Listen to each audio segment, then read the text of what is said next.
কোথায় মাটির স্বপ্নে শিলীভূত 25শে বৈশাখ, কোথায় আকাশে বাড়ি সোনার স্বরূপ 25শে বৈশাখী ভোর, গড়ে হয় দিন সোনার ওর। তুমি তো বনস্পতি, তোমার পায়েতে থরে থরে অজস্র শব্দের রং কৃষ্ণ চূড়ার মতো ঝরে। তুমি এক অবাক মৌচাক, কথাগুলি চারপাশে ভরে যেন গুনগুন সুর এক ঢাক। তোমার ছন্দের নদী জমা হতো যদি পৃথিবীতে হতো মহাসমুদ্র বলয়। ঝুরঝুরে গানের মাটি জমে জমে হতো আর একটি নতুন হিমালয়। আকাশে বদলে দূর স্ফটিক ফেলান ছড়ানো তোমার প্রিয় নাম। তোমার পায়ের পাতা সবখানি পাতা, কোনখানি রাখবো প্রণাম। নমস্কার, শুভ সন্ধ্যা।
বাজে বাঁশি, পাতার বাঁশি, আনন্দ স্বরে।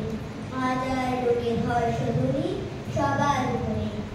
ঠাকুর বাড়ির ঠেলা ঠেলি লোকের নাহি শেষ, অবিশ্রান্ত বৃষ্টিধারায় ভেসে যায় রে দেশ। আজকে দিনের দুঃখ যত, নাই রে দুঃখ উহার মতো। ওই যে ছেলে কাতর চোখে দোকান পানি জানে, একটি রাঙা লাঠি কিনবে, একটি পয়সা লাগে। আর পিঠে করে আমি আমার ছোট্ট ছায়াখানি দোলাবো তোর বইয়ের পরে আনি।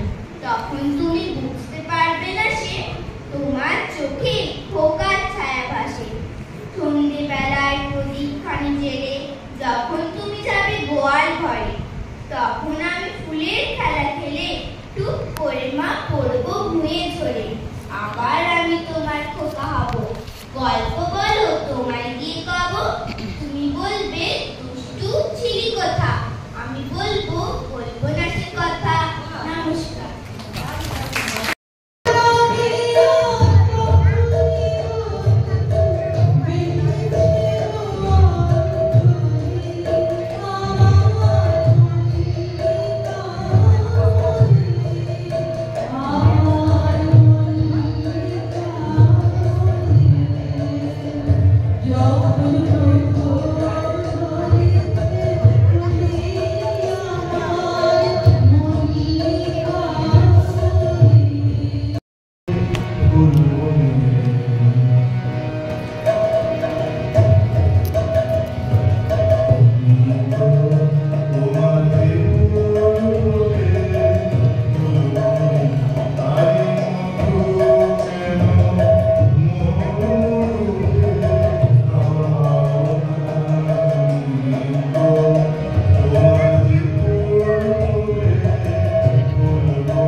এ তো তোমারই অভয় পত্র, তাই এবার তোর মরা আগে বাদ এসেছে।